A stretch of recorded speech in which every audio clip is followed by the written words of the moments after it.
Kejagung tetapkan 3 hakim yang adili perkara CPO jadi tersangka suap, sita 21 motor hingga mobil.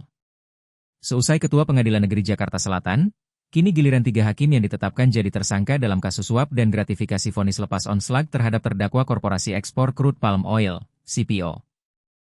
Mereka merupakan majelis hakim yang menangani dan memutus perkara korupsi ekspor CPO.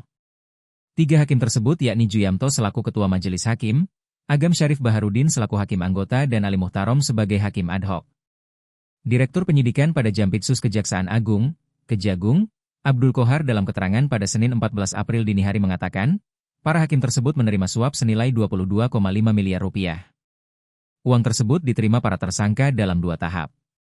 Tahap pertama, tersangka menerima uang dalam pecahan dolar sebesar 4,5 miliar rupiah yang diberikan oleh tersangka Muhammad Arif Nurianta yang kala itu menjabat sebagai Wakil Ketua Pengadilan Negeri Jakarta Pusat.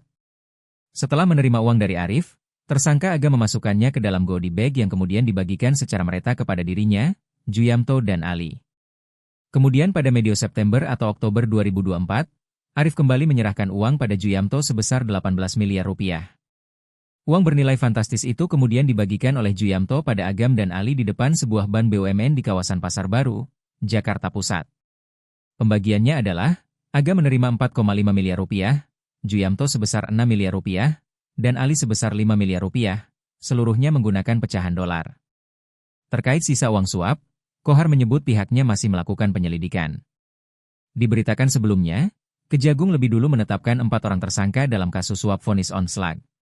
Mereka yakni Muhammad Arif Nurianta yang kini menjabat sebagai Ketua Pengadilan Negeri Jakarta Selatan, Panitera Muda Perdata Jakarta Utara bernama Wahyu Gunawan, kuasa hukum korporasi bernama Marcella Santoso, dan advokat bernama Arianto.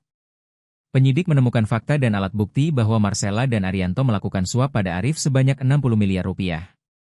Suap diberikan untuk mempengaruhi putusan perkara korporasi sawit soal pemberian fasilitas ekspor CPO dan turunannya. Alhasil, 3 terdakwa diputus lepas dalam perkara ini.